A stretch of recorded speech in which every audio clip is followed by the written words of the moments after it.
Yahya diucapkan terima kasih. Acara selanjutnya yaitu sambutan-sambutan. Sambutan yang pertama yaitu dari LP2M kepada Bapak Haji Muhammad Alfandi MAG. Dipersilahkan.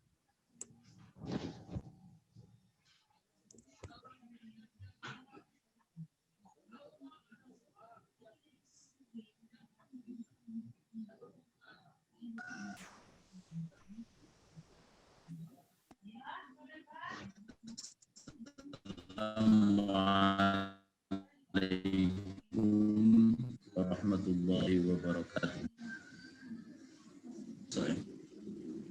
Alhamdulillahirabbil alamin wassalatu wassalamu ala asrofil anbiya wal mursalin sayyidina wa maulana wa habibina Muhammadin wa ala alihi wa sahbihi ajmain. Amma ba'd. Yang terhormat narasumber webinar kesehatan reproduksi Bapak Dr. Arif Adi Saputro, yang saya hormati Ketua Panitia sekaligus Ketua Kelompok atau Ketua Posko dari KKN reguler dari Rumah 75 Posko di Boyolali yang saya cintai dan saya banggakan, segenap peserta webinar yang dimuliakan oleh Allah Subhanahu wa taala. Syukur alhamdulillah kita panjatkan kehadirat Allah Subhanahu wa taala di pagi hari ini, walaupun di hari Ahad, di hari libur, tetapi kita masih menyempatkan waktu untuk bisa mengisi kegiatan kita untuk mengikuti webinar kali ini.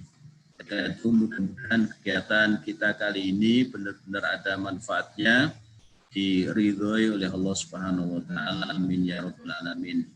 Kedua kalinya tidak lupa salawat dan salam mudah-mudahan senantiasa tercurahkan pada Nabi Muhammad SAW yang selalu kita tunggu syafaatnya dan dunia ila yaumil akhir nanti. Amin ya rabbal alamin. Pak Dokter dan segenap peserta webinar yang saya hormati, serta teman-teman KKN dari UIN Wali Songo Semarang yang saya hormati, atas nama BPKKN dari LP2M UIN Wali Songo Semarang, saya menyampaikan apresiasi yang luar biasa kepada teman-teman KKN kali ini, walaupun dalam kondisi pandemi COVID-19, tapi teman-teman bisa mengadakan kegiatan webinar kali ini. Jadi pandemi 19, walaupun kita tidak bisa bertemu secara langsung, tidak bisa berkumpul di satu majelis, tapi kita tetap bisa melaksanakan kegiatan ini dengan baik. Oleh karena itu tentu ini bukan merupakan hambatan, tetapi juga merupakan tantangan. Jadi tantangan yang kita hadapi diantaranya kita memang tidak bisa ketemu secara langsung itu, tetapi diversifikasi keilmuan ya terkait dengan apapun tetap bisa kita lakukan. Jadi sebagaimana yang kita laksanakan oleh LP2M kali ini, kita menyebar seluruh mahasiswa KKN yang jumlahnya tidak sedikit, ada 2.150 peserta yang tersebar di beberapa daerah, beberapa kota, ya bahkan juga mungkin di luar Jawa, semuanya melaksanakan KKN dari rumah masing-masing. Tetapi bukan berarti ketika di rumah yang berbeda atau berjarak jauh antara satu dengan yang lain, kemudian tidak bisa melaksanakan kegiatan. Jadi buktinya kali ini, walaupun segenap panitia peserta juga berada di rumah masing-masing, termasuk juga barangkali Pak Dr. Arif sekarang berada di kediaman, di rumah, gitu ya, tetapi kita bisa bersua melalui media virtual kali ini. Jadi ini merupakan dunia baru, ya tantangan bagi kita ke depan, termasuk juga di dalam dunia pendidikan. Jadi barangkali ke depan bisa jadi kuliah tidak harus butuh gedung, gitu kan? Kuliah tidak harus butuh ruangan-ruangan khusus yang terbatas jumlahnya, karena kelas itu kan hanya maksimal paling hanya 40-50 mahasiswa. Gitu. Tetapi ke depan barangkali ada inovasi-inovasi khusus ya, terkait dengan dunia pendidikan yang harus kita kembangkan melalui dunia virtual seperti sekarang ini. Jadi ini saya kira merupakan tantangan tetapi juga sekaligus peluang bagi kita. Khususnya terkait dengan tema webinar kali ini sangat luar biasa, jadi terkait dengan kesehatan reproduksi. Jadi ini juga merupakan tema yang menarik karena barangkali cukup banyak para remaja yang masih masih bingung kaitannya dengan bagaimana menghadapi perkembangan pertumbuhan mereka. Jadi tentu perkembangan tidak hanya dalam arti fisik gitu, tapi juga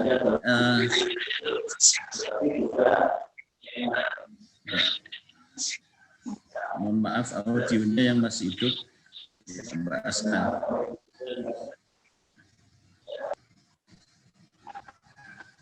Ya, saya ulang kembali. Jadi kesehatan reproduksi tentu tidak hanya fisik gitu, tetapi juga kaitannya dengan bagaimana sehat secara mental, kemudian juga sehat secara sosial. Jadi tiga hal itu tentu sesuatu yang penting untuk dipahami para remaja sekarang, biar ketika menginjak ke fase remaja kemudian fase dewasa, mereka tidak kemudian kebingungan menghadapi kehidupan dalam perkembangannya itu. Saya kira itu yang saya sampaikan pada kesempatan ini. Sekali lagi saya memberikan apresiasi yang luar biasa. Terima kasih kepada Pak Dr. Arif yang sudah menyempatkan waktunya untuk kegiatan webinar kali ini. Dan mohon maaf apabila teman-teman KKN dalam melaksanakan kegiatan ini masih ada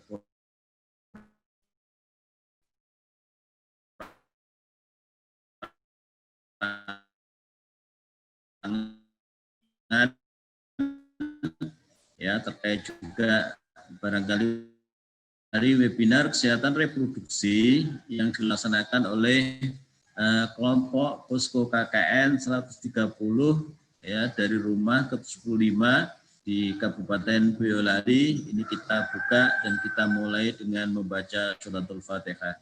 Al-Fatihah.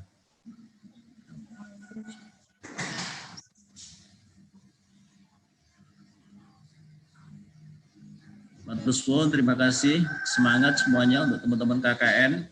Ya, berjuang walaupun Anda berada di rumah tetapi tetap semangat, insya Allah tetap bisa melaksanakan kegiatan untuk kebaikan masyarakat dan kebaikan umat semuanya. Matur suwun, akhirul kalam, wassalamualaikum warahmatullahi wabarakatuh. Waalaikumsalam warahmatullahi. Kepada Bapak Alfandi disampaikan terima kasih. Acara selanjutnya yaitu webinar yang akan dipandu oleh Saudari Rinda Masfiroh. Berikut kurikulum pemateri webinar kesehatan reproduksi KKN RDR ke-75 UIN Wali Songo Semarang, Posko 130. Data pribadi, nama Rinda Masfiroh, tempat tanggal lahir Kudus 15 Juni 1999, jenis kelamin perempuan, agama Islam, kewarganegaraan Indonesia, alamat asal Kudus, nomor telepon 0896 703 86157. Alamat email rindamasfiroh28@gmail.com. Status pernikahan belum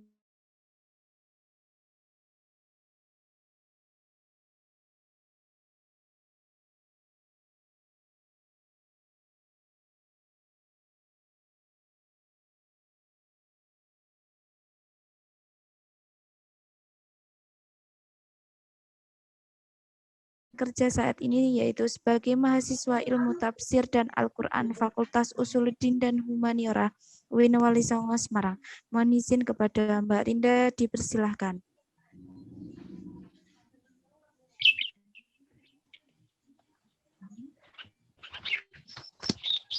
Oke. Terima kasih kepada MC. Langsung saja acara selanjutnya adalah acara ini yang tunggu-tunggu, yaitu penyampaian materi sekaligus diskusi yang nantinya juga akan ada sesi tanya jawab setelah pemateri menyampaikan materinya. Tetapi sebelumnya saya ingin menyapa pemateri dosen tercinta dan terlebih dahulu. Yang kami hormati Bapak Dr. Arif Saputro selaku pemateri, yang kami hormati Bapak Dr. Haji Alfandi selaku dosen pembimbing lapangan KKN, yang di koordinator kelompok KKN dan teman-teman KKN yang saya sayangi, tak lupa peserta webinar yang saya banggakan. Selamat pagi, salam sejahtera. Saudara-saudara yang kami hormati, sebagaimana tercantum pada pengumuman, webinar pada kesempatan hari ini akan membahas tentang pentingnya edukasi keremajaaan bagi kaum milenial di era new normal. Untuk itu, semua tentu sangat membutuhkan informasi sekaligus upaya menyamakan persepsi, sebagaimana yang kita harapkan bersama pada webinar kali ini. Sebelum penyajian materi, saya akan memberikan sedikit pengantar terkait dengan materi yang akan disampaikan oleh pemateri. Pada dasarnya, forum-forum kesehatan seperti ini sangat penting dan menarik untuk kita ikuti. Karena banyak sekali informasi penting yang disampaikan pemateri yang bisa kita dapatkan. Namun, secara umum, penyampaian informasi tersebut akan lebih mudah dipahami apabila diskusi tersebut berjalan dengan efektif. Oleh karena itu, diharapkan kepada kita semua untuk dapat memperhatikan dan mengikuti diskusi ini dengan sebaik-baiknya. Baiklah, sebelum pemateri menyampaikan materinya, saya sampaikan beberapa ketentuan acara ini kita sebagai berikut. Yang pertama, pemateri kami beri waktu untuk menyampaikan materi sekaligus diskusi selama 45 menit. Yang kedua, selama pemateri menyampaikan materi tidak ada instruksi. Dan yang ketiga, setelah pemateri menyampaikan materinya, maka akan dibuka sesi tanya jawab. Demikian peraturan yang akan kita pakai. Selanjutnya, segera kami persilahkan kepada pemateri. Untuk itu, kepada yang terhormat Bapak Dr. Arif Adi Saputro, kami persilahkan.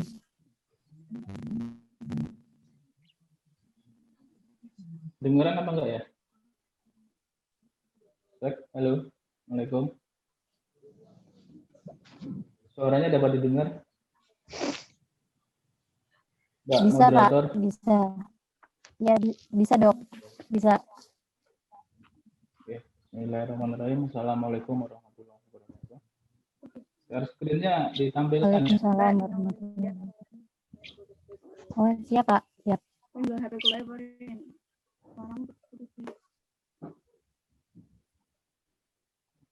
Kayak suka breakdown namanya kan di sini.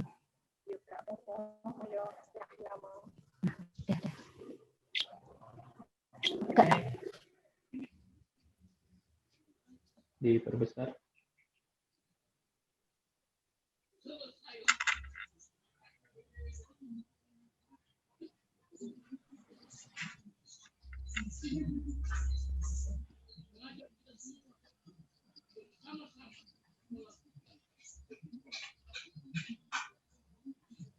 Bismillahirrahmanirrahim. Alhamdulillahirrahmanirrahim. Terima kasih sebelumnya saya ucapkan kepada dosen pembimbing lapangan, selaku koordinator dari KKN IAIN, kemudian teman-teman dari KKN IAIN yang kemarin meminta kami untuk membantu webinar kesehatan reproduksi remaja. Jadi mungkin langsung saja, tema kita pada hari ini adalah kesehatan reproduksi remaja. Dilanjut, Mbak. Next slide. Nah, ini ilustrasi dari apa yang akan kita sampaikan. Jadi kira-kira apa sih reproduksi itu?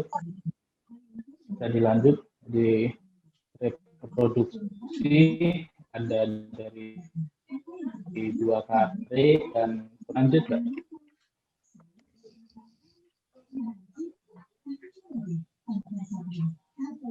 Produksi yaitu membuat ataupun menghasilkan. Kalau rate artinya adalah kembali. Jadi suatu proses kehidupan manusia dalam menghasilkan keturunan demi kelestarian hidup. Jadi secara bahasa reproduksi dapat diartikan seperti itu. Yang akan kita pelajari yaitu adalah pendidikan kesehatan reproduksi. Jadi, pendidikan kesehatan reproduksi tidak terlepas dari pendidikan seks. Arti maksud dari pendidikan seks ini tidak bertujuan atau tidak ditujukan untuk mengajarkan mereka tentang hubungan seksual. Namun suatu upaya atau pembelajaran dalam hal ini adalah memberikan pengetahuan tentang upaya yang perlu mereka tempuh untuk menjaga kesehatan organ reproduksi remaja tersebut. Setiap remaja mempunyai hak untuk mendapatkan akses dan informasi tentang kesehatan reproduksi berupa pendidikan seks. Jadi inilah kegiatan kita pada pagi hari ini dalam memberikan edukasi, memberikan pengetahuan, memberikan pendidikan agar remaja-remaja kaum milenial ini tidak terjerumus dalam hal-hal yang merugikan diri mereka sendiri maupun keluarga maupun orang lain. Lanjut.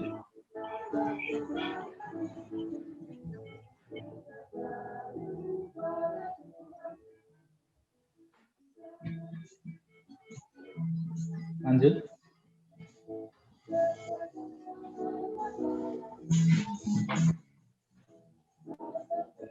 Ini adalah kesehatan reproduksi.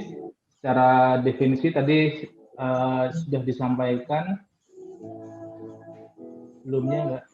Secara definisi tadi disampaikan, disinggung sedikit oleh Bapak pendamping, yaitu suatu keadaan sejahtera, fisik, mental, sosial yang utuh dalam hal yang berkaitan dengan fungsi peran dan sistem reproduksi.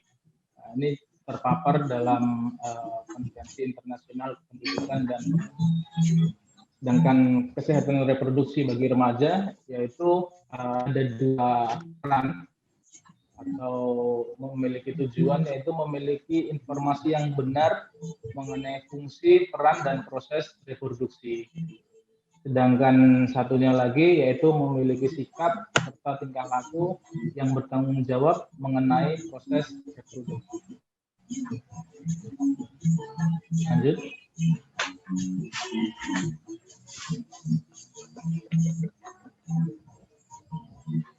Kenapa sih kesehatan reproduksi ini perlu untuk disampaikan? Kalau dari kami sebagai medis ini sangat perlu untuk disampaikan. Jadi upaya-upaya komunikasi, informasi, edukasi ini penting sekali untuk disampaikan kepada remaja-remaja kita. Jadi salah satunya tadi adalah yang sudah saya singgung, agar remaja-remaja ini dalam tujuan, dalam arah yang benar mengenai kesehatan reproduksi. Lanjut.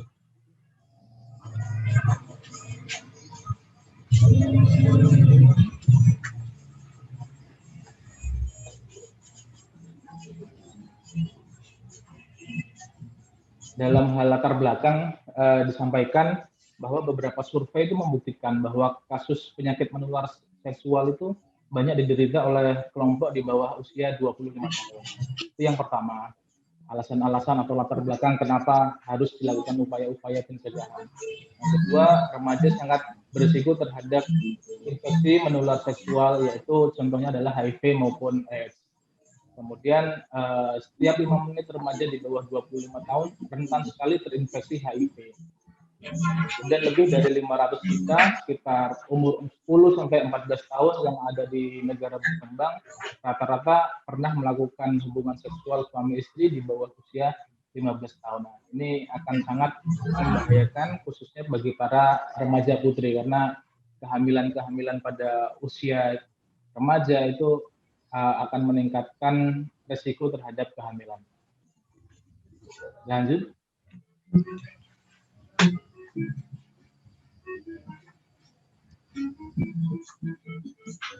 Ini juga suatu alasan kenapa kok harus dilakukan upaya-upaya pencegahan, yaitu belum tumbuhnya kesadaran atau pentingnya di kalangan remaja. Kemudian masih dianggap tabunya pendidikan seksualitas sejak dini. Kemudian alasan lain perubahan gaya hidup global dan desakan jumlah penduduk dan perubahan struktur penduduk.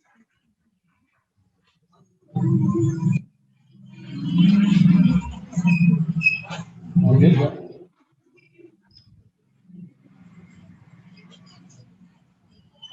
Siapa sih remaja itu? Jadi dalam pembagian remaja itu ada beberapa tahapan, mulai dia dari pra-remaja, remaja awal, remaja pertengahan sampai dengan remaja akhir. Hingga nanti dia itu dianggap setelahnya itu adalah dewasa. Pra-remaja biasanya sekitar umur 10 sampai 12 tahun. Jadi ini masa-masa pra-pubertas. Kemudian pada tahap remaja awal di mana usianya adalah sekitar 12 sampai 15 tahun. Di sini mulai pubertas seseorang itu baik laki-laki maupun perempuan. Kemudian ada remaja pertengahan di usia 16 sampai sekitar 18, remaja akhir sampai dengan umur 21. Lanjut.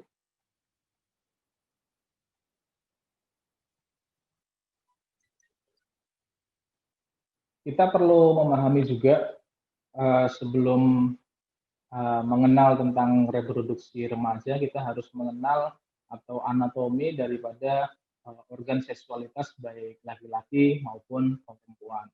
Jadi seperti teman-teman mahasiswa ataupun pendengar sekalian dari adik-adik SMA maupun SMP, di sini kita belajar tentang organ reproduksi. Jadi kalau pada perempuan itu terdapat yang namanya ovarium, kemudian ada yang namanya fimbre, tuba fallopi, uterus ataupun rahim, cervix di sini adalah mulut rahim di mana keganasan-keganasan ataupun penyakit bisa tumbuh di situ, kemudian adalah vagina.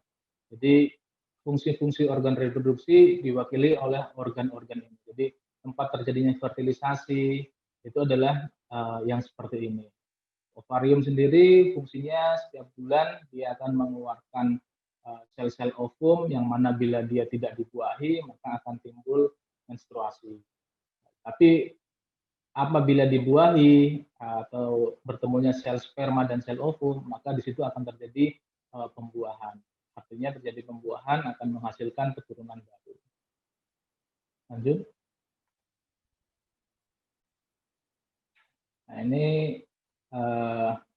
yang laki-laki kita belajar, jadi kalau laki-laki terdiri dari organ-organ kelamin, mulai dari penis, glans itu adalah kepala dari penis, kemudian salur perkemihan ada mulai dari uretra, vas deferens, epididymis, testis, skrotum, itu adalah bagian daripada tempat keluarnya sel sperma, kemudian ada juga prostat dan kandung kencing. Kandung kencing nanti berhubungan atau bersaluran dengan uretra, di mana kandung kencing maupun sel sperma itu dikeluarkan melalui saluran tersebut.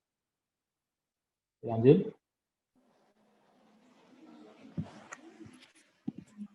Tadi sudah kita bahas sedikit siapakah remaja itu, tahapannya mulai dari pra-remaja, remaja awal, kemudian tahapan remaja selanjutnya.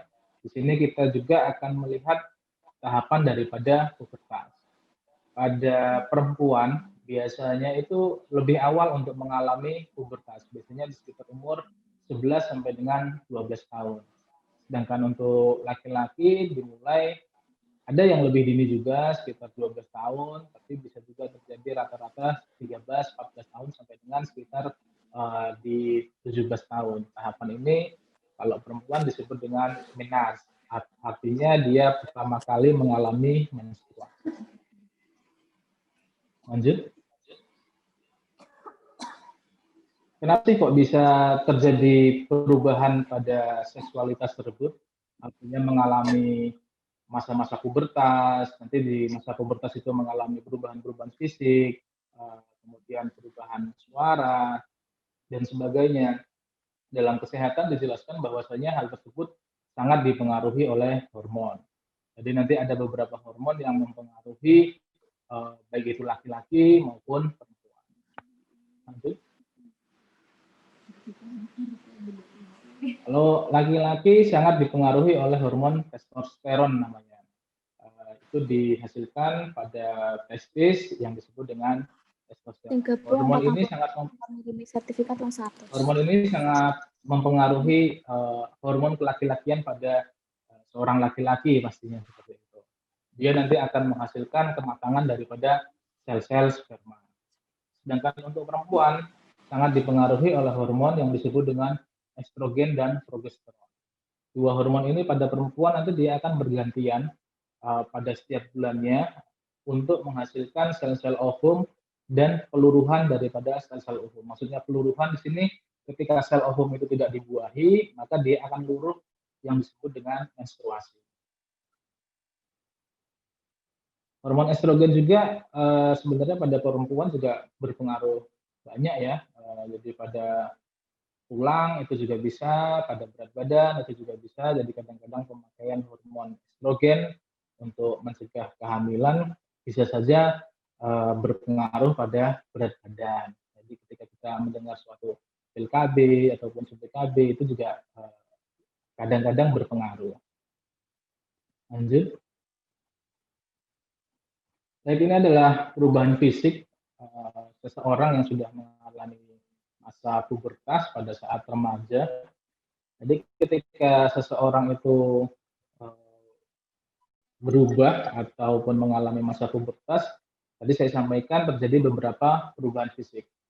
Apa saja sih yang bisa terjadi pada seseorang, baik itu laki-laki maupun perempuan? Kalau di perempuan, payudaranya sudah mulai tumbuh, panggulnya membesar, kemudian tumbuh rambut-rambut di sekitar ketiak, di sekitar organ kewanitaan. Kemudian timbul juga menstruasi. Lanjut. Webinar ini. Sedangkan untuk laki-laki, biasanya suaranya akan membesar.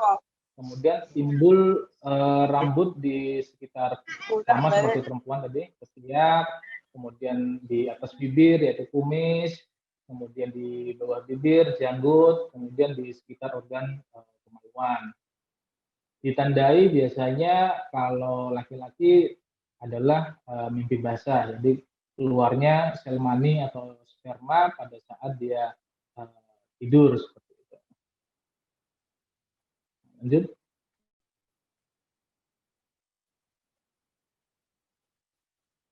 Ini sudah saya sampaikan, jadi selain ciri fisik juga ada ciri-ciri lain. Pada laki-laki adalah mimpi basah, kemudian pada perempuan ditandai dengan menstruasi. Jadi dua hal ini adalah tanda bahwa seseorang sudah mengalami balik. Artinya seorang tersebut bertanggung jawab pada diri masing-masing atau atas setiap niat dan perbuatan yang dilakukannya. Dilanjut.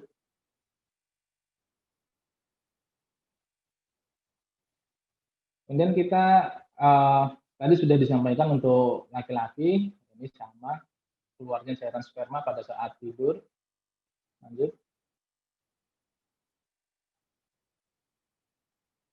Dilanjut.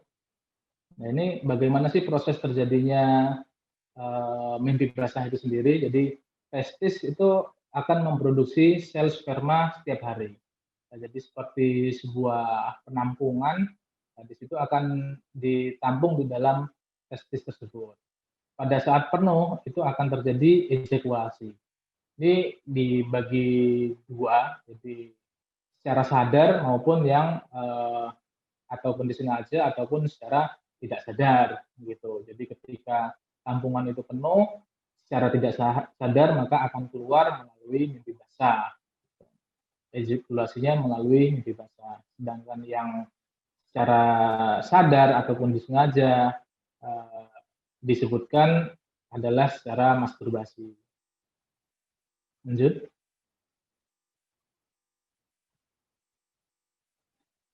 Kita lihat beberapa pernyataan atau hal-hal yang berkaitan dengan mimpi basah. Benar atau tidak benar. Jadi semua laki-laki akan mengalami mimpi basah ketika pubertas. Itu benar. Gitu. Bila ereksi tidak harus ejakulasi. Itu juga benar. Jadi tidak semua ereksi akan ejakulasi. Kemudian bila tidak mimpi basah dikatakan tidak normal. Belum tentu juga. Jadi orang yang tidak mimpi basah belum tentu tidak normal. Bila tidak mimpi basah, penisnya akan meledak. Ini juga sesuatu mitos ataupun anggapan yang salah. Penis dapat membesar bila ditarik-tarik. Jadi tidak ada hubungannya menarik-narik dengan besar atau kecilnya ukuran ini alat kelamin. Kemudian yang mimpi basah hanya anak nakal, ini juga tidak benar seperti teorinya tadi disampaikan. Terjadi mimpi basah bila tampungan daripada sel sperma itu sudah penuh sehingga secara tidak sadar maka akan dikeluarkan oleh tubuh melalui testis oleh saluran perkemihan. Lanjut. Ini juga kita perlu pelajari dan kita perlu ketahui, khususnya bagi remaja putri. tentang menstruasi. Menstruasi yaitu adalah pelepasan darah dan cairan encer dari uterus melalui vagina. Vagina ini adalah saluran kelamin pada perempuan yang tadi sudah disampaikan secara anatomis. Dia akan berhubungan dengan mulut rahim, nanti di dalamnya ada rahim, yang kemudian berhubungan dengan ovarium di kanan maupun di kirinya. Jadi ketika hormon estrogen maupun progesteron tadi bekerja secara baik setiap bulannya, jadi ketika tidak terjadi pembuahan, maka yang tadi itu akan terjadi peluruhan atau pelepasan darah pada saluran kelamin wanita. Lanjut. Ini adalah prosesnya tentang menstruasi. Tadi sudah saya sampaikan, setiap bulannya ovarium itu akan dilepaskan pada salah satu sisi baik kanan ataupun kiri secara bergantian. Dia kemudian ketika tidak terlepas, maka akan terjadi penebalan pada dinding rahim atau dinding uterus. Ketika tidak ada pembuahan, maka bisa saja pelepasan sel telur yang telah matang menunggu untuk dibuahi. Ini pada pertengahan bulan, biasanya seperti itu.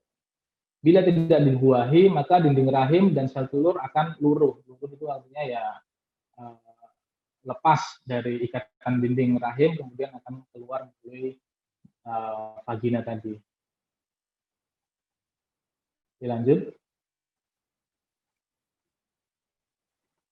Masa subur pada seorang wanita, jadi kita bisa belajar masa subur itu yang pertama bisa juga sebagai program KB alamiah, gitu. Jadi kita bisa menentukan masa subur kita.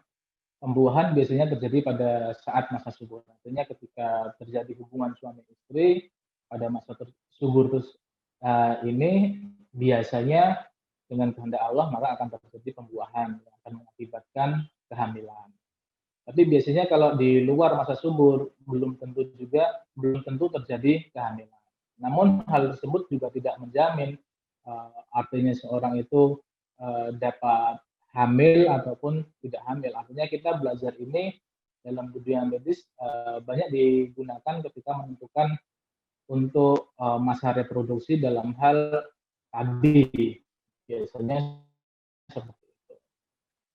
Teman-teman, adik-adik semua belajar tentang ini tidak untuk disalahartikan, gitu. Tapi kita belajar ini kita mempunyai tujuan dalam hal reproduksi yang baik. Jadi harus diingat juga.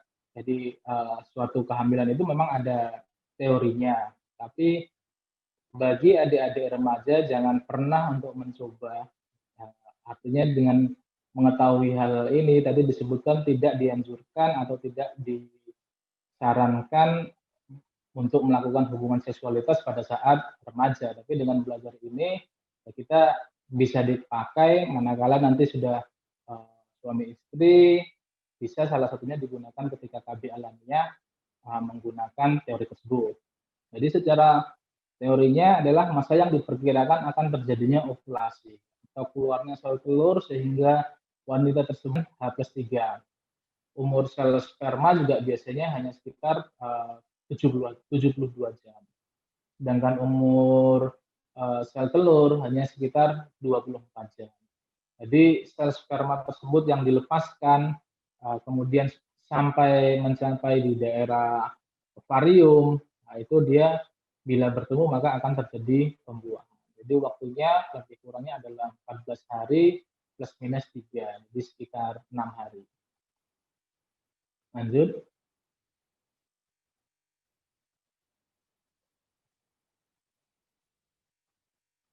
Dilanjut. Nah, ini kita mengenal seksualitas tentang siklus menstruasi. Ini adalah diagram menstruasi. Nah, bisa dilihat dari hari ke-1, 1, 2, 3, 4, 5, bisa juga sampai dengan hari ke-7 itu adalah siklus menstruasi yang ditandai dengan warna merah. Kemudian masa yang tidak subur adalah hari ke-6 sampai dengan ke-8. Gitu. Dapat dilihat pada pertengahan hari ke-15 ataupun hari ke-14 sebelumnya, 1 hari sebelumnya, itu adalah puncak masa subur. Jadi sekitar 9 sampai dengan 15 adalah rata-rata masa subur seorang perempuan. Setelah itu biasanya dari hari ke-16 sampai hari ke-28 itu tidak masa subur. Jadi setelah tanggal 28 nanti akan diikuti lagi dengan peluruhan sehingga terjadinya menstruasi. Ini siklusnya adalah siklus rata-rata 28 hari. Tetapi tidak semua perempuan siklusnya adalah 28 hari, ada yang berbeda-beda.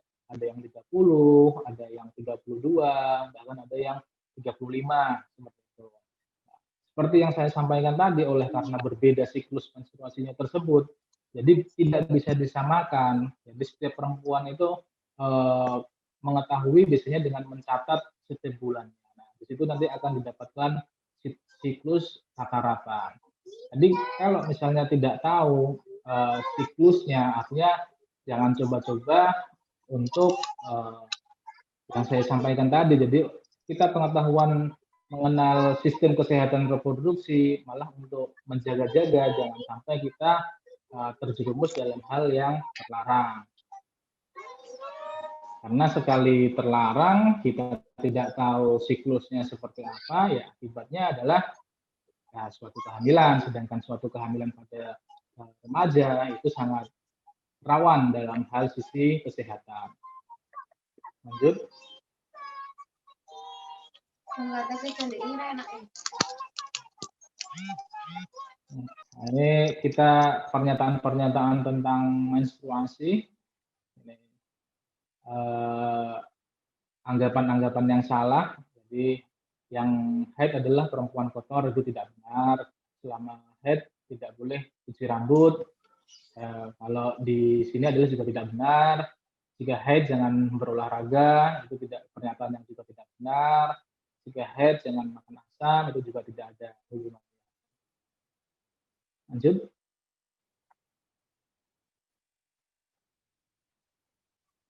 Lanjut ya. Ini juga kita belajar, tadi adalah rata-rata pembukaan tentang anatomi, kemudian siklus fisiologis pada laki-laki maupun perempuan. Jadi di sini juga saya sampaikan beberapa hal tentang kesehatan reproduksi, utamanya pada remaja putri. Kadang pada remaja putri maupun ibu-ibu suka terjadi keputihan. Jadi keputihan itu bisa terjadi normal maupun abnormal. Keputihan yang normal bagi perempuan terjadi pada saat biasanya siklus-siklus mau menstruasi ataupun setelah menstruasi. Biasanya dia encer, bening, tidak berbau dan tidak gatal.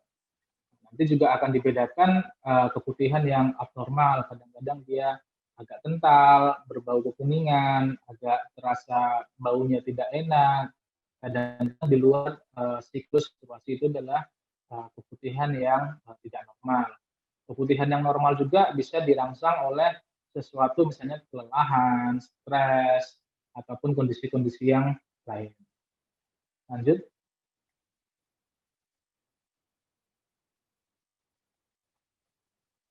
Lanjut, Mbak. Di sini saya sampaikan juga berkaitan dengan kesehatan reproduksi, yaitu pacaran. Dalam suatu istilah, arti secara bahasa saling mengasihi ataupun saling mengenal. Namun saat ini disalahartikan lebih kepada suatu pertemuan rutin, baik laki-laki maupun perempuan, untuk menumpahkan segala hasrat yang biasanya tugas dan kewajibannya terlalaikan. Jadi ada manfaat, tapi menurut saya juga lebih banyak mudaratnya gitu.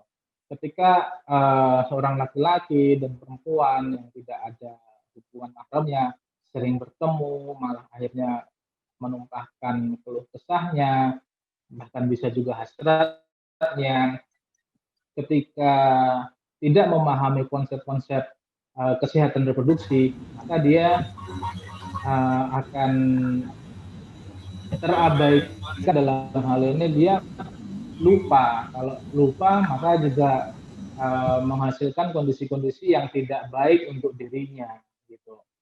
Jadi ketika kita mengenal laki-laki dan perempuan itu bisa suatu hubungan yang terlalu dalam, kecuali memang diarahkan untuk tujuan pernikahan pada tahap selanjutnya. Lanjut.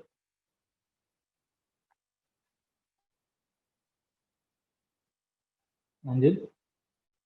Nah, ini efek dari pacaran, salah satunya akan terjadi pergaulan bebas gitu. Ataupun sebaliknya, pergaulan bebas menjadi pacaran.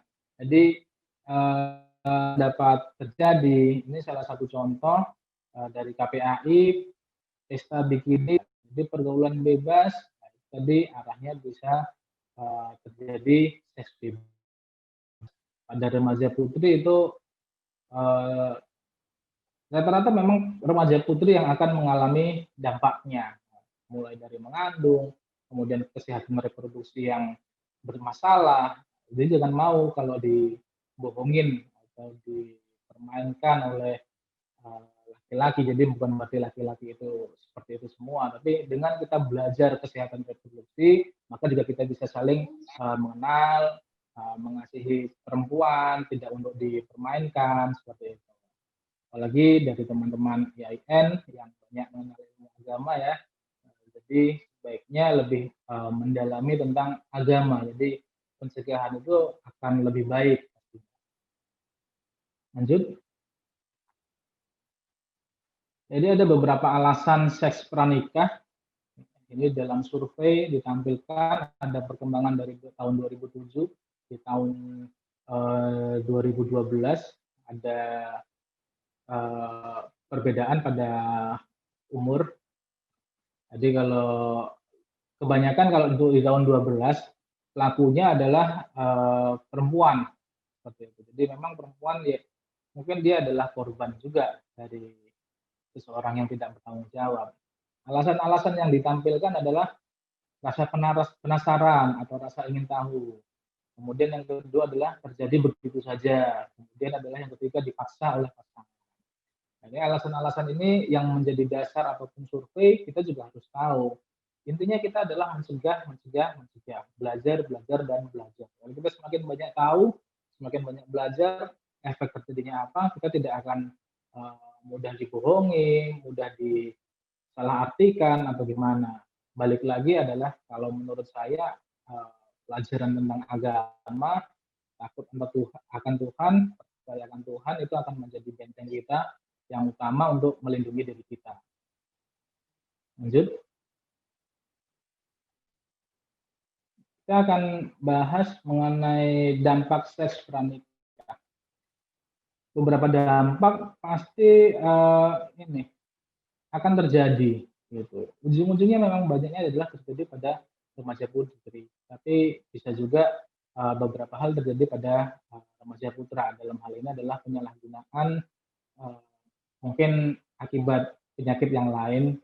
Jadi yang pertama adalah pernikahan dini. Kemudian adalah kehamilan. Yang ketiga, efek samping dari kehamilan itu tadi adalah aborsi. Aborsi itu juga bukan tanpa bahaya ya. Ketika orang aborsi mengalami perdarahan segala macam, itu juga akan mengakibatkan si orang tersebut yang mengalami aborsi ya pasti mengancam jiwanya. Gitu. Belum lagi penyakit-penyakit yang lain, yaitu contohnya adalah infeksi menular seksual, HIV dan AIDS. HIV dan AIDS ini komplikasinya macam-macam, mulai dari yang ringan sampai dengan yang berat. Belum lagi penyalahgunaan narkotika dan zat adiktif. Ini juga seseorang yang ketagihan juga akan berbahaya sekali. Bahkan efeknya dalam undang-undang adalah penyalahgunaan dengan hukuman penjara pastinya. Lanjut. Bisa dilanjut. Nah, ini mengenai apa yang saya sampaikan dalam hal awal adalah anatomi fisiologi. Salah satunya tadi mungkin menyangkut tentang masa subur. Jadi dengan belajar itu kita dihadapkan tahu misalnya kalau nanti sudah nikah bisa dipergunakan. Dan juga bisa tahu Jangan sampai mencoba-coba pada saat seks pranikah. Karena apa? Misalnya ini, ketika pertama kali berhubungan satu kali saja, apakah akan terjadi hamil atau tidak? Jawabannya bahkan sangat bisa sekali gitu. Jadi apakah itu dilakukan sekali ataupun berulang kali, ketika pas pada saat masa suburnya itu, insya Allah jadi gitu. Demikian juga sebaliknya. Tapi kita belajar ini karena kita tahu seperti itu, jangan sampai melakukan hubungan seks pranikah. Karena efeknya tadi sekali lagi adalah salah satunya adalah pada remaja putri, bisa juga remaja putra. Memang remaja putra memang hampir ini ya tidak merasakan efeknya secara langsung gitu. Tapi kalau itu terjadi suatu tuntutan orang tuanya tidak terima, ya pasti dia bisa masuk dalam ranah pidana seperti itu. Jadi yang putra maupun yang putri, belajarlah baik-baik tentang hubungan seks pranikah, tentang kesehatan reproduksi sehingga tidak terjadi nanti pacarannya pada saat setelah nikah. Lanjut. Dilanjut.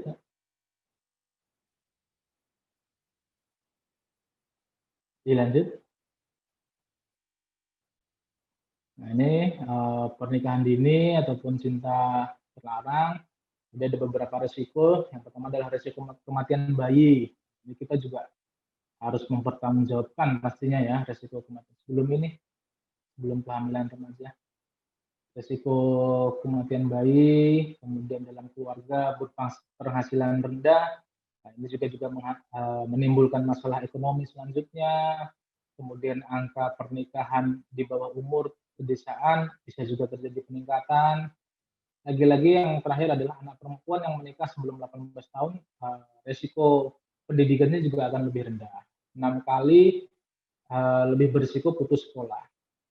Kemudian ada beberapa, misalnya kalau terjadi pernikahan dini, 1 dari 4 anak perempuan menikah sebelum 18 tahun.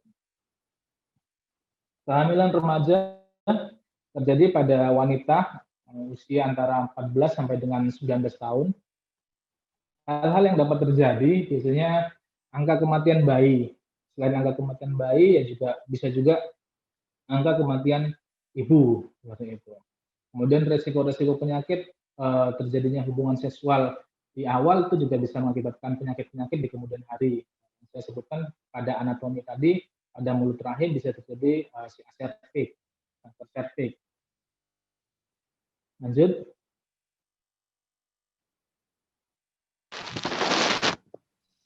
Lanjut.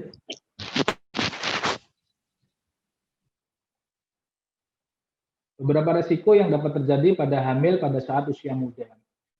Terjadinya tekanan darah tinggi, jadi tensinya naik, kemudian anemia, kurang darah, bayi lahirnya prematur, berat badan lahir rendah, terjadi perdarahan, kemudian terjadi depresi postpartum. Postpartum itu setelah melahirkan, orang tersebut atau si ibu yang masih muda ini terjadi depresi, belum lagi masalah ekonomi, ketidakstabilan ekonomi.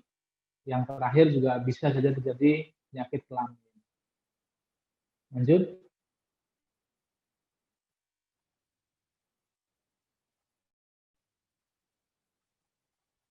Ini tadi sudah saya sampaikan.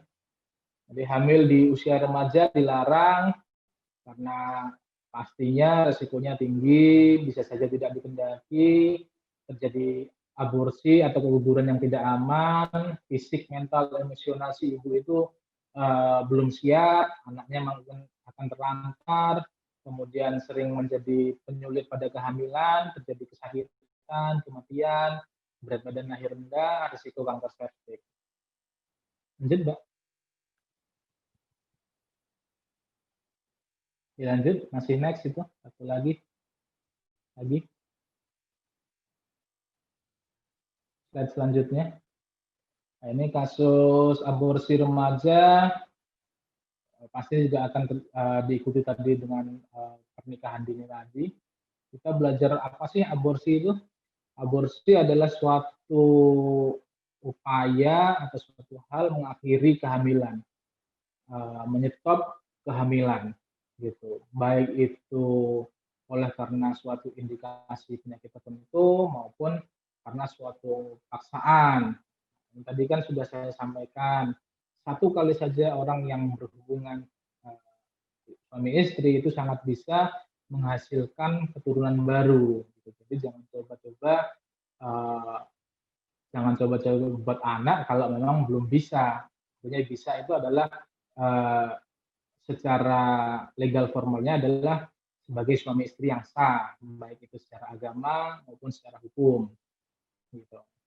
Karena aborsi sendiri adalah hukumnya haram, gitu. Hanya boleh dilakukan dalam keadaan darurat. Jadi pada suatu keadaan tertentu, ibu hamil yang mengancam jiwanya dalam hal kesehatan bisa dilakukan aborsi. Tapi kalau misalnya aborsi yang disengaja oleh karena suatu pernikahan dini, itu baik dari sisi hukum formal maupun hukum agama itu tidak dibenarkan.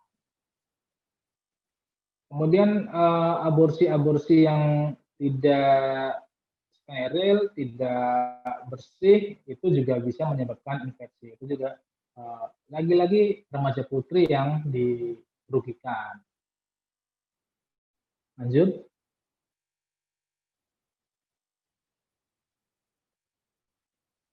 Lanjut ya.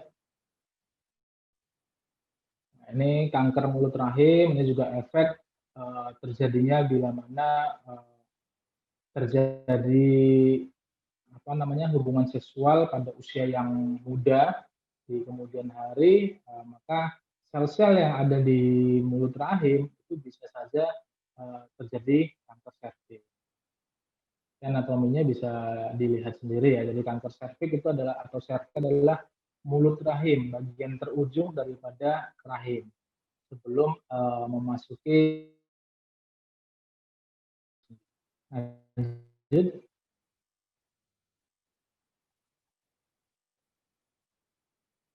Belum terlihat. Di gambar selanjutnya ini adalah intinya adalah gambar mulut rahim, kanker mulut rahim secara makroskopis bisa dilihat dengan istilahnya ketika rahim mulut vagina itu dibuka, itu akan terjadi daerah-daerah yang ada bercak-bercak warna keputihan itu. Bercak-bercak keputihan itu mudah terjadi keropos sehingga timbul perdarahan. Dapat dimulai pada umur 9 tahun. Kemudian pencegahan-pencegahan lainnya, pencegahan aktif itu hanya dapat dilakukan jika dia sudah menikah ya, jadi dilakukan pap smear. Jadi upaya pengecekan 3 tahun setelah hubungan seks pertama atau di atas 21 tahun. Pap smear dapat rutin dilakukan setahun sekali. Saya sampaikan tadi dapat dilakukan pada orang yang sudah menikah. Artinya pap smear ini adalah nanti dia akan membuka bibir daripada organ kewanitaan, bibir vagina. Jadi tidak bisa dilakukan pada orang yang belum menikah. Lanjut.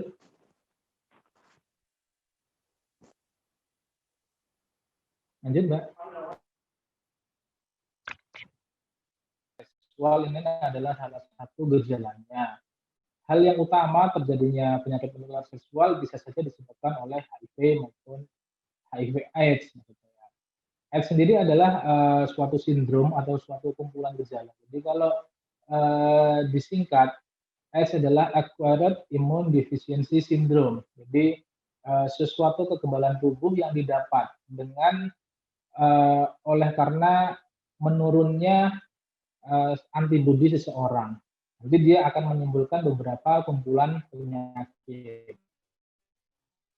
Yaitu kumpulan gejala penyakit yang timbul akibat menurunnya kekebalan tubuh yang didapat. Didapat artinya ya dia tertular ataupun didapatkan dari seseorang. Jadi dia biasanya menyerang sel darah putih. Sel darah putih adalah seperti tentara yang melawan infeksi. Namun setelah HIV memasuki sel darah putih untuk perkembangbiakannya, HIV merusak sel tersebut. Artinya sel darah putih akan dirusak, akan dibunuh. Jadi tentaranya akan berhancuran. Akibatnya kalah, sehingga akan merusak organ-organ yang dikenai oleh HIV tadi. Akibatnya sistem kekebalan tubuh semakin menurun yang menyebabkan tubuh menjadi rentan terhadap segala serangan penyakit. Jadi AIDS itu adalah kumpulan atau sindrom dari penyakit. Jadi gejalanya banyak. Dari mana biasanya tertular? Bisa dari cairan darah ataupun materialnya, air mani. Cara penularannya dapat melalui hubungan seksual, penggunaan jarum, transfusi darah, anak yang dikandung ibu HIV/AIDS. Dapat saya sampaikan juga sedikit untuk poin nomor 3, kebetulan saya juga sebagai direktur di unit donor darah PMI. Untuk transfusi darah, insya Allah darah yang diberikan adalah darah yang aman, karena di tempat kami itu melalui proses penyaringan, penapisan, ataupun screening terhadap beberapa penyakit. Jadi ada 4 penyakit yang kita uji, sehingga darah yang diberikan kepada pasien adalah darah yang aman. Beberapa screening yang kita lakukan adalah HIV, kemudian hepatitis B, hepatitis C, dan sifilis.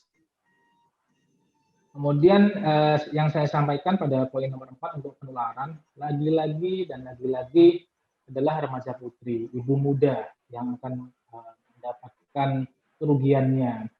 Jadi ketika dia berhubungan dengan seseorang laki-laki, di mana laki-laki itu tanda petik mempunyai penyakit PMS, penyakit menular seksual, salah satunya adalah AIDS tadi, kemudian si ibu putri ini tertular, akibatnya yang akan menanggung pasti dia. Dan lagi-lagi yang kasihan juga anaknya yang tidak tahu apa-apa. Tadi anak yang dikandung oleh ibu HIV positif itu sangat mungkin tertular penyakit yang ada di ibunya. Karena penularan tersebut juga ketika nanti dia dilahirkan secara normal, terkena dengan cairan daripada vagina tadi seperti yang saya sampaikan, maka dia si bayi akan tertular, kan kasihan jadinya. Dilanjut ya. Ini tadi sudah, dilanjut aja. Lanjut. Ada gambar satu lagi. Nah, ini cara-cara penularannya yang saya sampaikan adalah hubungan seksual tadi, bisa lelaki sesama laki-laki, perempuan dengan laki-laki, ataupun perempuan sesama perempuan. Itu sangat bisa terjadinya penularan. Kemudian ini penularan pada saat masa kehamilan, persalinan, menyusui, itu bisa terjadi penularan HIV/AIDS. Lanjut. Lanjut, Mbak. Nah, ini setelah kita belajar tentang ini, kita juga baiknya mengetahui. Kadang-kadang seseorang itu kan butuh curhat, butuh diskusi, gitu. Kebanyakan itu mereka diskusi sesama temannya, gitu. Kalau saya sih sebaiknya bisa memberikan saran, diskusilah dengan orang yang paham, atau orang yang paham ini bisa macam-macam. Misalnya kalau di sekolah mungkin ada guru BK seperti itu, konseling seperti itu. Kalau di kesehatan ya mungkin di suatu fasilitas kesehatan itu mungkin bisa saja. Kadang-kadang untuk diskusi sesama teman sama-sama tidak tahu mungkin juga tidak nyambung gitu. Tetapi kalau misalnya mereka bisa belajar tentang kesehatan reproduksi utamanya dampaknya itu bisa saling berbagi. Makanya kita perlu belajar, banyak tahu, banyak baca, banyak mendengar, termasuk bagian daripada hati ini. Lanjut. Lanjut ya. Lanjut. Lanjut. Ya. Ini salah satu gambaran. Salah satu gambaran ini pada laki-laki. Ini namanya kondiloma acuminata pada seorang yang terkena AIDS. Jadi gambarannya seperti itu. ya ada timbul bercak-bercak, keputihan, kemudian timbul luka-luka. Jadi jangan sampai terjadi seperti ini. Gitu. Artinya hindarilah seks pranikah, hindarilah berganti-ganti pasangan jika tidak mau terjadi kondisi-kondisi yang seperti ini. Oke, ini mungkin slide terakhir. Lanjut. Nah, selesai. Monggo kalau mau ada pertanyaan atau diskusi, saya kembalikan ke moderatornya.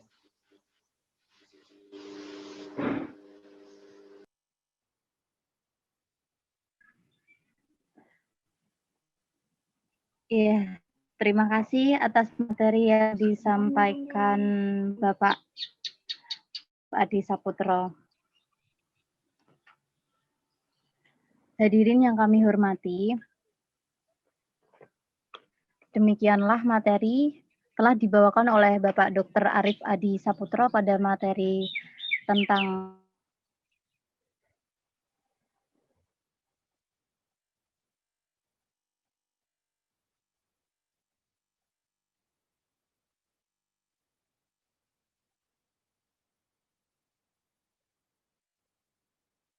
sampai 19 tahun itu merupakan masalah yang perlu diperhatikan dalam pembangunan nasional di Indonesia. Masalah remaja terjadi karena mereka tidak dipersiapkan mengenai pengetahuan tentang aspek yang berhubungan dengan masalah peralihan dari masa anak ke dewasa. Masalah kesehatan remaja mencakup aspek fisik, biologi, dan mental sosial. Pada masa remaja adalah masa-masa yang rawan terhadap penyakit dan masalah kesehatan reproduksi. Kehamilan remaja dengan segala konsekuensinya. Kesehatan reproduksi remaja adalah suatu kondisi sehat yang menyangkut sistem, fungsi, dan proses reproduksi yang dimiliki remaja. Sedangkan pengertian sehat di sini itu tidak semata-mata berarti bebas dari penyakit atau bebas dari kecacatan, namun juga sehat secara mental dan juga serta sosial. Dan kegiatan seksual menempatkan remaja pada tantangan resiko terhadap berbagai masalah kesehatan reproduksi. Setiap tahun kira-kira 15 juta remaja berusia 15 sampai 19 tahun melahirkan, 4 juta melakukan aborsi, dan hampir 1 juta terinfeksi penyakit menular seksual atau PMS yang dapat disembuhkan. Secara global, 40% dari semua kasus infeksi HIV terjadi pada kaum muda yang berusia 15 sampai 24 tahun. Oleh karena itu, penyebaran informasi kesehatan di kalangan remaja perlu diupayakan secara tepat guna agar dapat memberi informasi yang benar dan tidak terjerumus terutama di institusi pendidikan sekolah. Yang kesimpulannya selanjutnya, yaitu remaja perlu mengetahui kesehatan reproduksi agar memiliki informasi yang benar mengenai proses reproduksi serta berbagai faktor yang ada di sekitarnya. Dengan informasi yang benar, diharapkan remaja memiliki sikap dan tingkah laku yang bertanggung jawab mengenai proses reproduksi. Jadi bisa kita simpulkan bahwa kesehatan reproduksi remaja itu sangat berkaitan erat dengan remaja pada saat mereka mengalami masa pubertas. Jika kita tidak bertanggung jawab dengan yang kita lakukan, maka akan menyebabkan dampak bagi diri kita di kehidupan mendatang. Nah, seperti itu kesimpulan yang bisa saya simpulkan. Pemateri telah menyampaikan materinya, dan selanjutnya kami akan membuka sesi tanya-jawab. Adapun tata cara yang harus ditaati oleh para hadirin sekalian, diantaranya yaitu, yang pertama, kepada audiens yang ingin bertanya, dipersilahkan untuk menyebutkan identitasnya sebelum bertanya kepada pemateri. Yang kedua, penanya boleh mengajukan pertanyaan dengan singkat, jelas, dan padat, serta dengan cukup satu pertanyaan. Yang ketiga, untuk dua penanya awal, dapat door prize dari panitia penyelenggara webinar. Mengerti? Baik, langsung saja kami buka sesi tanya-jawab.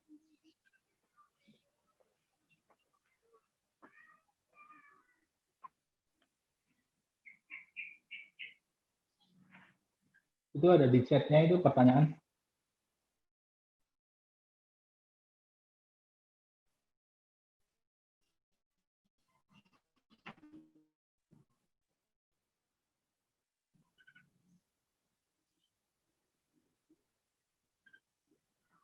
Di sini kita akan membuka empat penanya langsung yang nanti juga akan langsung dijawab oleh Dokter Arif sekaligus. Tapi untuk 2 penanya awal nanti tetap dapat door prize dari panitia penyelenggara webinar.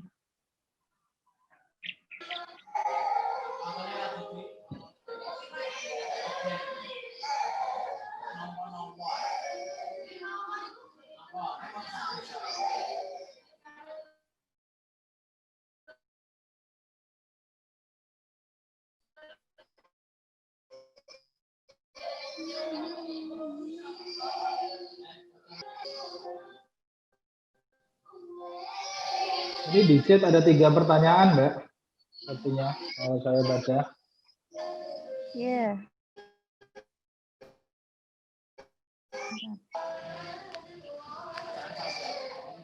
Bentar.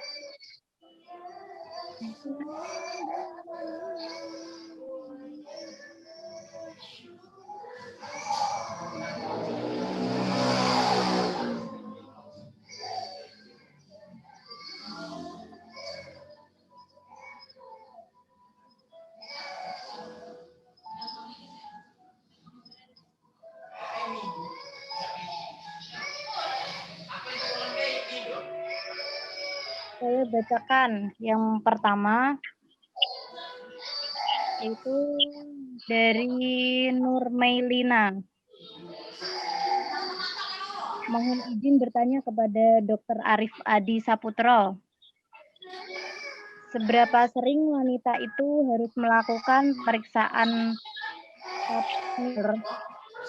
Dan pertanyaan, apakah sterektomi itu dapat menyebabkan masalah seksual bagi wanita? Terima kasih. Pertanyaan kedua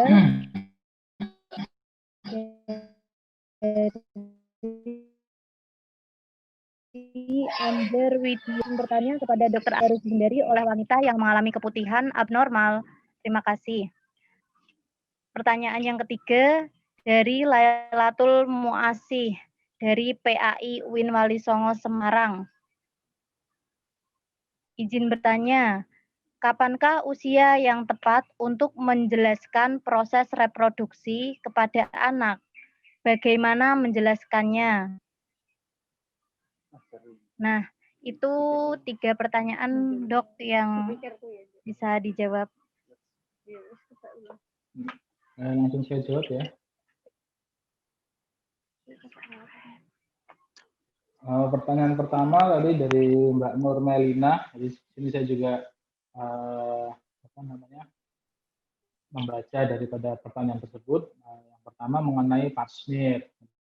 Pap smear adalah upaya pencegahan yang mana dapat mendeteksi dari HPV tadi, human papilloma virus. Pap smear dilakukan pada wanita yang sudah pernah melakukan hubungan seksual atau sudah pernah menikah. Jadi karena nanti di pap smear itu pasti akan membuka daripada organ kewanitaan vagina, di situ akan dimasukkan alat, jadi tidak mungkin diberikan atau diperiksa pada wanita yang belum menikah. Yang pertama kali dilaksanakan ada tadi di slide saya, misalnya setelah menikah lebih dari 3 tahun itu pertama kali dilakukan pap smear atau setelah memiliki anak. Kemudian kapan rutinnya? Rutinnya di sini saya juga adalah dokter Vaskes daripada BPJS Kesehatan. Saya sampaikan juga di BPJS Kesehatan itu ada fasilitas periksa ya. Jadi yang saya tahu rata-rata diulang sekitar 1 tahun sekali. Jadi pada wanita itu pengulangannya adalah sekitar 1 tahun sekali. Kemudian untuk pertanyaan kedua tentang histerektomi. Histerektomi adalah upaya tomi adalah pemotongan ya. Histerek itu adalah uterus ataupun rahim, jadi diambil, diangkat. Misalnya terjadi gangguan-gangguan masalah kesehatan, misalnya gangguan pada ibu hamil, terjadi preeklamsi seperti itu, ataupun terjadi eklamsi, kenaikan tekanan darah yang mengakibatkan gangguan-gangguan kesehatan sampai terjadi penurunan kesadaran itu diambil mungkin dengan tujuan upaya tidak terjadi kehamilan berikutnya. Apakah terjadi masalah seksual? Sebenarnya bisa saja, karena tadi yang diambil itu histerektomi total itu kan sampai dengan ovarium. Kita ketahui juga bahwa ovarium itu produksi hormon, ada estrogen, progesteron. Jadi ketika di situ hormon estrogen terutama diangkat, maka bisa saja terjadi masalah seksualitas, jadi terjadi penurunan. Tapi tidak selalu, sebenarnya tidak selalu. Untuk masalah seksualitas tidak selalu, tapi dapat, karena tadi hormonnya tadi kan dipengaruhi oleh progesteron dan estrogen, di mana estrogen dan progesteron dapat terdapat di salah satunya adalah di ovarium tadi. Kemudian pertanyaan selanjutnya, saya lihat ini juga ada di chat di Mbak Anjar Widianti tentang makanan yang harus dihindari. Kalau yang disampaikan tadi ya, terutama pada saat menstruasi, jadi tidak ada makanan-makanan khusus. Misalnya tadi disampaikan adalah makanan asam seperti itu. Jadi tidak ada yang harus dihindari secara langsung untuk makanan. Malah sebenarnya kasus-kasus abnormalitas itu lebih terjadi pada kebersihan. Jadi terlalu lembab seperti itu. Kemudian cara membersihkannya itu juga harus diperhatikan. Kondisi yang terlalu lembab pada daerah organ kewanitaan itu tidak baik karena akan memudahkan timbulnya jamur. Kemudian cara membersihkan cebok itu yang tidak pas itu juga akan mempengaruhi gitu. Jadi sering ganti celana dalam gitu. Kemudian di daerah-daerah tersebut tidak usah diberi aneh-aneh, kadang kan ada beberapa hal diberi wangian atau apa itu tidak perlu. Jadi lebih kepada kebersihan. Untuk makanan sebenarnya tidak ada yang mempengaruhi secara langsung. Gitu. Kemudian tadi yang terakhir ini pertanyaan, kapankah usia yang tepat untuk menjelaskan proses reproduksi? Jadi yang saya tahu ataupun mungkin pernah baca ya, ini juga sebenarnya pada konseling yang mungkin untuk caranya ya seperti itu. Tapi yang pernah saya tahu adalah sedini mungkin. Tentunya tidak dengan mungkin seperti penjelasan kita seperti ini, karena kan penjelasan kita seperti ini teman-teman sekalian sudah mendapatkan edukasi sebelumnya ya seperti itu. Saya rasa perlu diberitahu sedini mungkin, tapi katakanlah dengan cara yang pas seperti itu. Jadi kalau untuk pembelajaran sendiri mungkin di sekolah seperti pelajaran biologi seperti itu mungkin ya sudah dikenalkan sejak SD. Jadi tahapan-tahapannya ada. Jadi kita kalau seperti yang saya sampaikan di sini tadi, tahapan awal adalah kita mengenal organ reproduksi itu sendiri, anatomi, fisiologisnya, itu seperti itu. Untuk caranya ya kita harus belajar lagi lah ya bagaimana penyampaian kepada anak. Mungkin itu dari jawaban saya ya kurang lebihnya. Nanti mungkin bisa kita cari lagi lah untuk jawaban yang pas cara menjelaskannya. Saya kembalikan ke Mbak Moderator.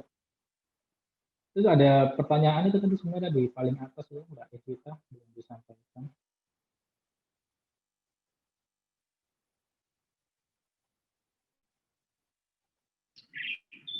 Ya, terima kasih Dok untuk jawabannya. Apa ada yang mau bertanya lagi? Dipersilakan.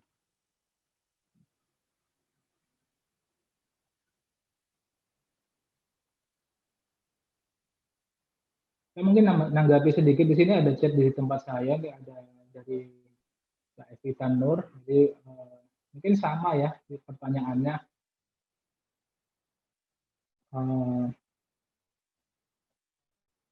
Tips untuk orang tua atau kakak memberi edukasi pada remaja.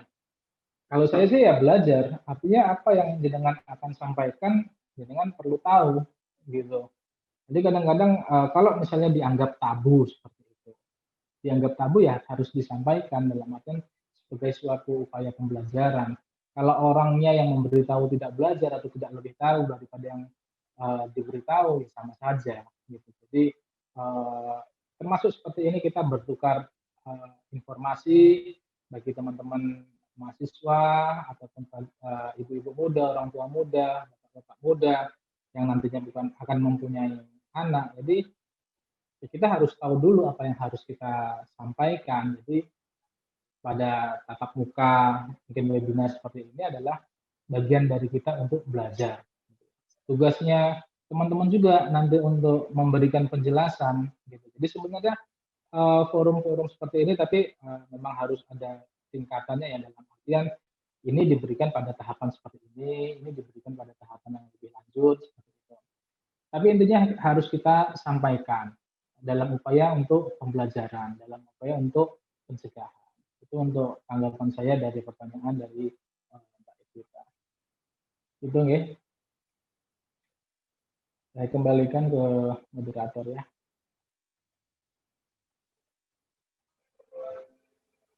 Ya, terima kasih, Dok. Bagaimana? Apa ada yang mau bertanya lain? Atau sudah selesai?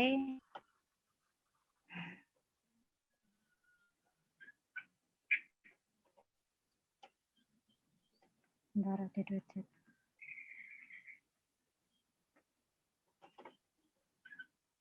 Iya, Dok, ini dari yang tadi bertanya, pada mengucapkan terima kasih untuk penjelasannya. Ada yang bilang juga matur suwun, Dok. Ya, kembali kasih. Ya, sudah. Nah, sepertinya tidak ada yang bertanya lagi ya. Oke. Mbak mau Kami nanya ucapkan. dong. Oh ya udah, iya. Silakan.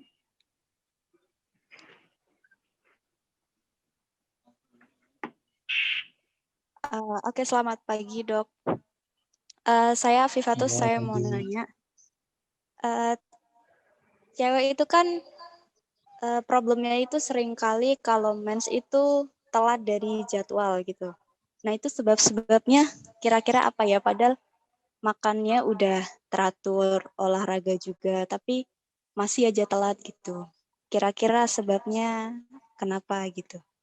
Makasih dok. Perlu ditambahkan juga mungkin telatnya berapa lama ya? Atau siklusnya berapa lama?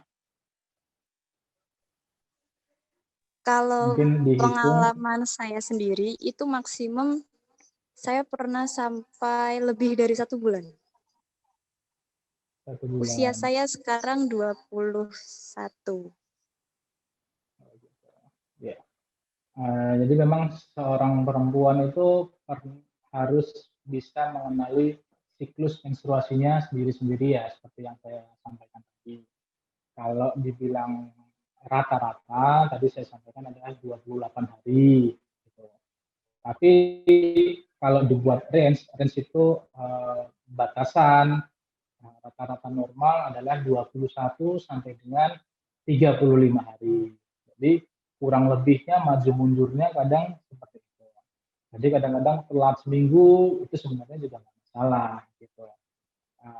Asal jangan telat 3 bulan. Telat 3 bulan itu artinya disebutkan adalah tanda fisik amenorrhea sekunder atau tidak mendapatkan datang bulan yang sekunder. Amenorrhea sekunder salah satunya adalah tanda kehamilan. Saya sebutkan tadi adalah normalnya adalah 21 sampai dengan 35 hari. Sekarang kasusnya bagaimana untuk yang sampai dengan 1 bulan gitu.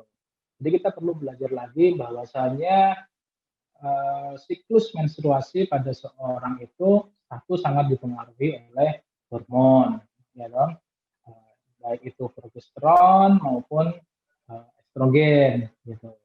Jadi ketika seseorang, kalau lebih dari 1 bulan ya, kalau masih batasannya 35 hari, saya bilang itu masih normal, gitu. Ditunggu saja nanti akan menstruasi dengan sendirinya. Tapi kalau lebih daripada 1 bulan, ada baiknya itu dicek. Nah, yang pertama adalah organ reproduksinya itu sendiri, misalnya rahimnya. Cara ngeceknya seperti apa? Dengan USG. Nah, di situ kita bisa lihat adakah abnormalitas daripada USG-nya, misalnya terjadi penebalan ataupun seperti apa. Nah, itu harus dicek misalnya pada dokter kandungan. Yang kedua adalah pengukuran kadar hormon FSH, itu harus kita cek. FSH itu untuk mengukur follicle stimulating hormone, itu kaitannya nanti dengan kadar estrogen, itu juga harus diperiksa. Nah, itu normal atau tidak. Jadi yang kita lihat itu adalah ciri fisiknya, tadi itu dengan USG, kemudian dari hormonalnya. Bisa juga dipengaruhi dengan stres fisik, nah, akhirnya timbul mundur, itu juga bisa. Tapi kalau semua sudah baik seperti yang disampaikan, makan minum teratur, olahraga teratur, istirahat cukup, ya, mungkin ada kendala-kendala yang lain seperti saya sebutkan, misalnya tadi adalah makroskopis di dalamnya ataupun hormon yang di dalamnya juga. Mungkin itu jawaban saya. Makasih, Dok.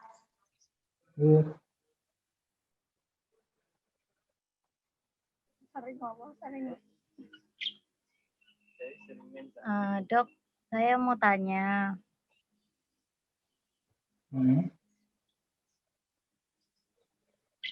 Itu kan kadang perempuan itu ketika menstruasi hari pertama dan kedua itu tuh biasanya itu perutnya itu sakit yang baik banget.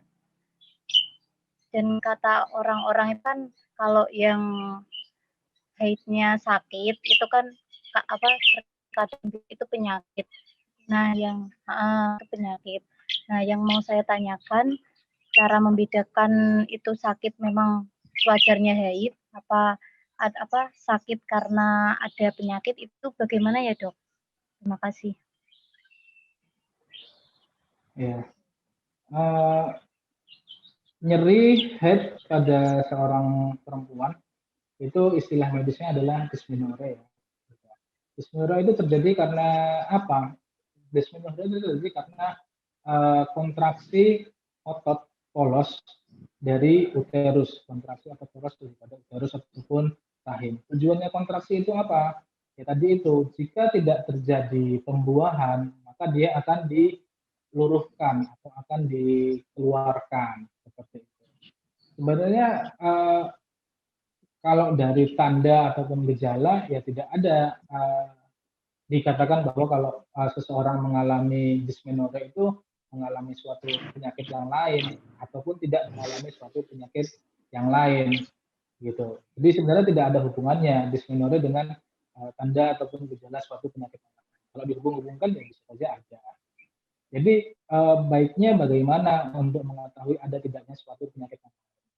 Jadi dalam dunia medis kedokteran seperti yang saya sampaikan tadi, sama dengan misalnya kalau terjadi telat haid, ya kita lihat itu dengan pemeriksaan. Setelah dengan pemeriksaan, ya kita bisa juga dengan pemeriksaan penunjang. Ya cara membedakannya seperti itu, pemeriksaan satu bisa dengan pemeriksaan fisik kalau di kedokteran gitu. Jadi organ-organ mana saja yang mengalami misalnya nyeri tekan, itu bisa kita simpulkan biasanya pada organ ini penyakitnya ini. Kalau misalnya dari pemeriksaan fisik belum bisa untuk mengarahkan, kita naikkan lagi pemeriksaannya dengan pemeriksaan penunjang yang saya sampaikan tadi, misalnya dengan pemeriksaan USG untuk membedakan dengan penyakit. Hal yang lain adalah pemeriksaan laboratorium. Tadi misalnya pemeriksaan urin itu bisa, atau pemeriksaan darah, ataupun pemeriksaan kadar-kadar hormon itu juga bisa untuk menentukan penyakit-penyakit yang lain. Tapi saya sampaikan nyeri head pada seorang perempuan itu belum tentu atau belum bisa dihubungkan dengan suatu penyakit yang lain. Karena suatu nyeri head apalagi terutama dalam hal ketika seseorang itu menstruasi adalah normal. Tujuannya untuk terjadinya peluruhan, mengeluarkan darah haid tadi. Begitu. Semoga bisa dipahami ya.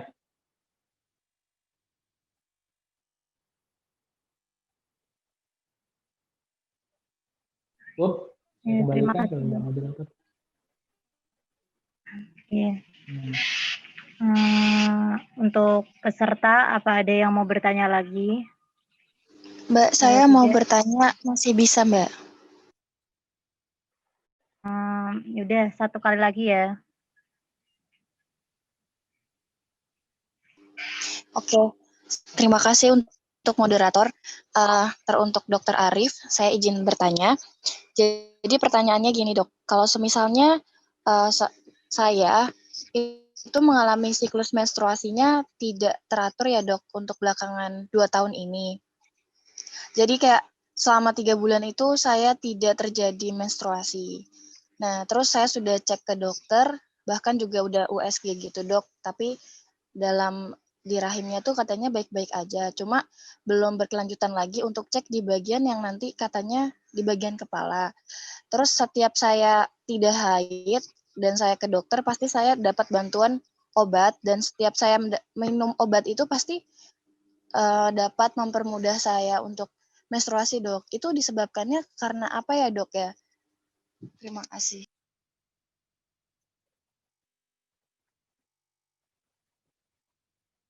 Ya, coba saya jawab ya. Jadi terima kasih atas pertanyaannya. Pertanyaannya cukup bagus. Artinya juga sudah ditindaklanjuti dengan pemeriksaan, sudah periksa ke dokter kandungan ya pastinya. Ke dokter kandungan untuk minimal dilakukan pemeriksaan USG. Jadi pemeriksaan utama kita itu kalau ada keluhan utamanya pada organ tersebut itu dulu. Tapi disampaikan juga belum dilakukan upaya pemeriksaan pada kepala. Jadi yang dimaksud adalah pemeriksaan pada kepala ini ya juga jadi gini, kalau kita nanti belajar dalam hal sistem apa namanya saraf seperti itu. Jadi saraf itu memiliki fungsi utama untuk perintah-perintah terhadap fisiologis daripada tubuh. Gitu. Jadi jantung dipengaruhi juga dengan otak. Kandung kemih dipengaruhi juga dengan otak. Paru-paru dipengaruhi juga dengan otak. Gitu. Sebenarnya yang dimaksud di sini kalau saya lihat tadi yang seperti saya sampaikan tadi. Jadi otak itu memberikan perintah mengeluarkan hormon-hormon. Kalau laki-laki pastinya hormon testosteron gitu. Kalau perempuan ya estrogen dan progesteron. Jadi mungkin yang dimaksud adalah pemeriksaan estrogen maupun progesteron tadi. Jadi disampaikan juga bila diberi obat maka akan lancar. Obat-obat itu kan biasanya mengandung estrogen maupun progesteron. Kalau menurut asumsi saya, artinya ketika si organ itu tidak ada masalah, berarti ada masalah pada jalur transportasinya ataupun jalur perintahnya. Artinya jalur transportasinya ataupun jalur perintahnya yang ada di otak tidak cukup atau tidak sampai ke organ tersebut, sehingga di organ tersebut terjadi munduran daripada siklus haid. Dan ini dipastikan dengan terapi tambahan. Terapi tambahannya tadi adalah pil tadi. Jadi ketika terapi tambahan itu sudah mencapai di organ, akhirnya kan terjadi peluruhan. Peluruhan ini maksudnya menstruasi. Jadi saran saya harus ditindaklanjuti dengan pemeriksaan tambahan tadi, hormon tadi, mungkin yang tadi disampaikan di kepala tadi, begitu. Ya.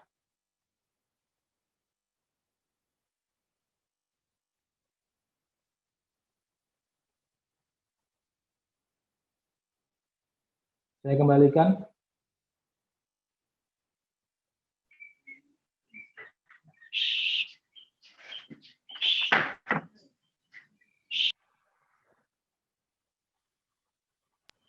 Ya, bagaimana Mbak penanya? Apakah sudah puas dengan jawaban dokter?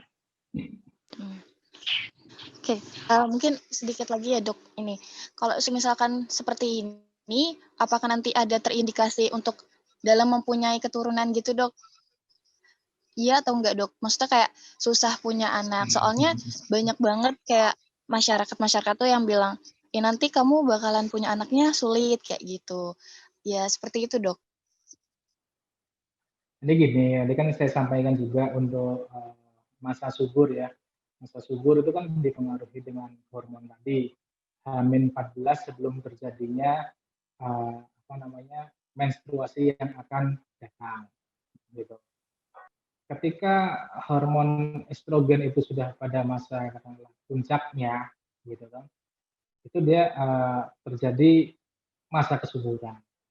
Artinya bukan tidak bisa untuk memiliki anak ya, tapi untuk menentukan masa suburnya sehingga hubungan suami istri itu terjadi, utamanya pada masa subur, itu jauh lebih susah daripada orang yang siklusnya itu normal-normal saja. Gitu. Jadi kalau dibilang tidak bisa, ya insya Allah sih enggak. Gitu. Kalau anggapan saya sih seperti itu. Tapi ya itu tadi susah menentukan masa suburnya karena di masa subur itu sangat amat mungkin terjadinya pembuahan. Sedangkan masa subur tadi kan hanya sekitar 6 hari. Jadi orang yang teratur dengan orang yang tidak teratur, menurut saya secara pengetahuan pasti yang lebih teratur yang lebih gampang. Gitu ya.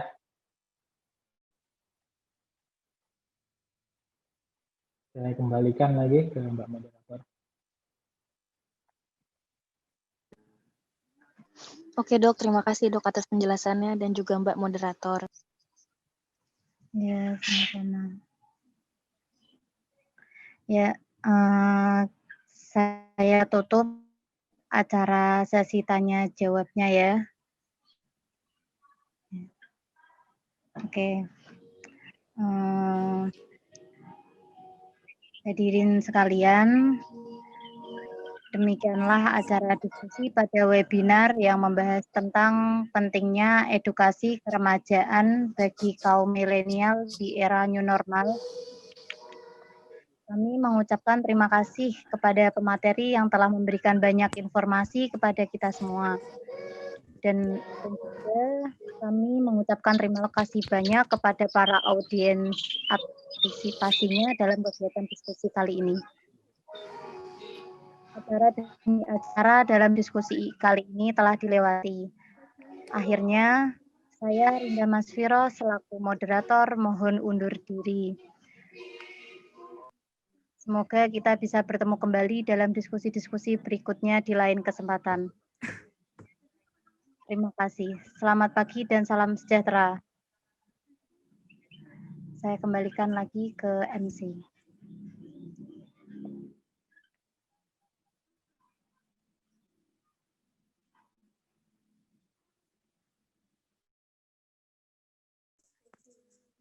Ya, terima kasih kepada Dr. Arif atas materinya. Semoga materi yang diberikan bermanfaat bagi kita semua.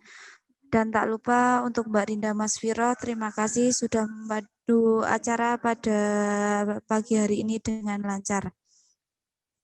Acara yang selanjutnya yaitu doa yang akan dipimpin oleh Mas Ali Yaya. Mohon izin kepada Mas Ali Yaya, dipersilakan.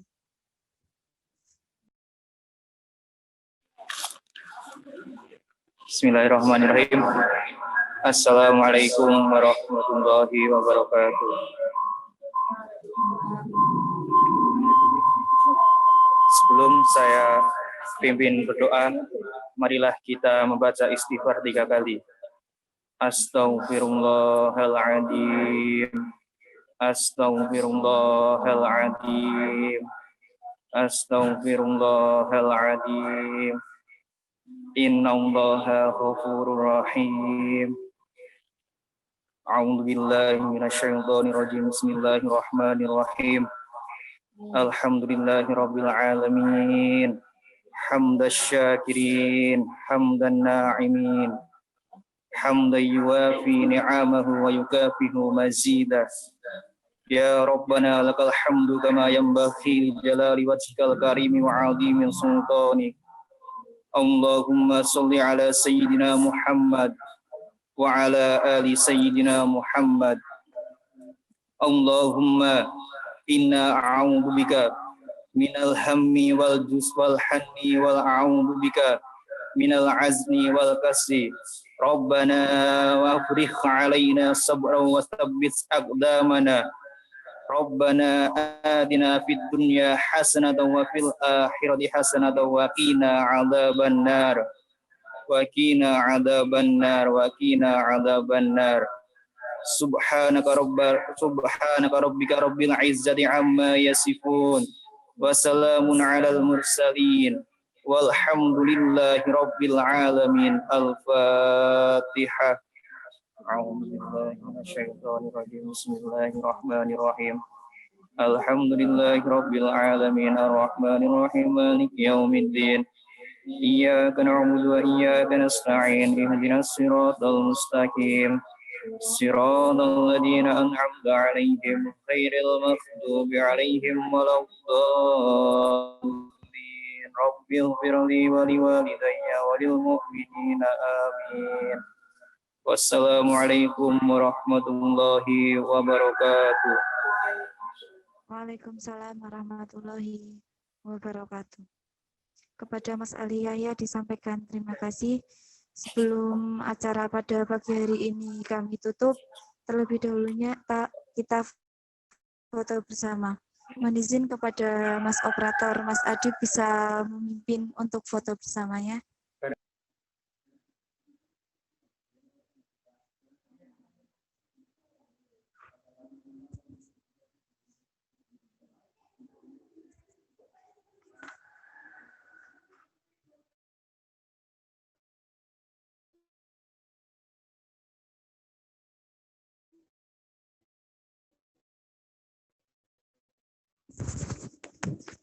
Mohon izin untuk semua peserta bisa mengaktifkan kameranya.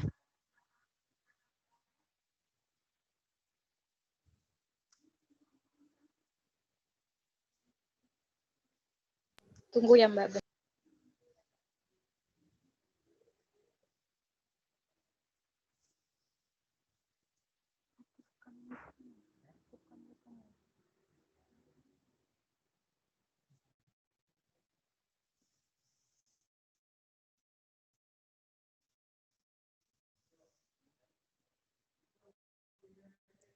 Sudah siap semuanya?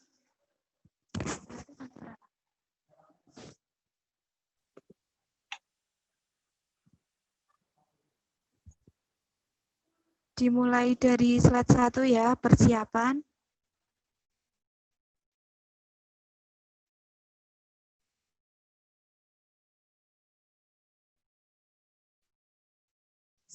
Satu.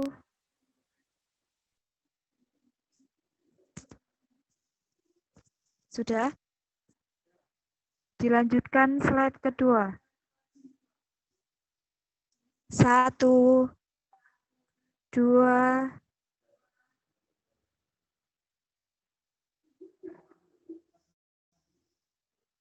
3.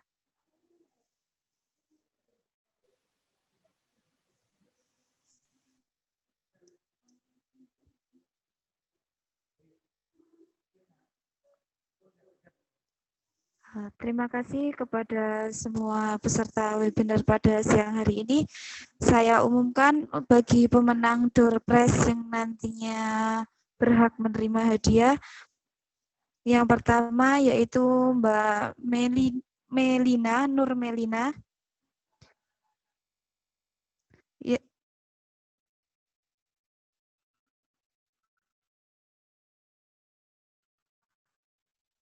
Yang kedua Mbak Anjar Widianti.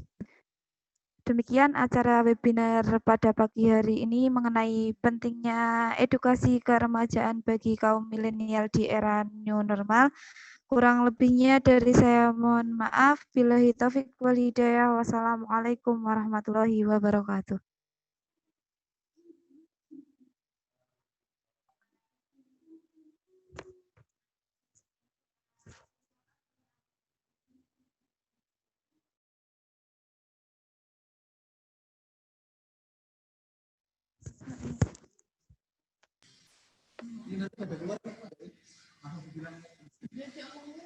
Terima kasih Dr. Arif. Matur suwun.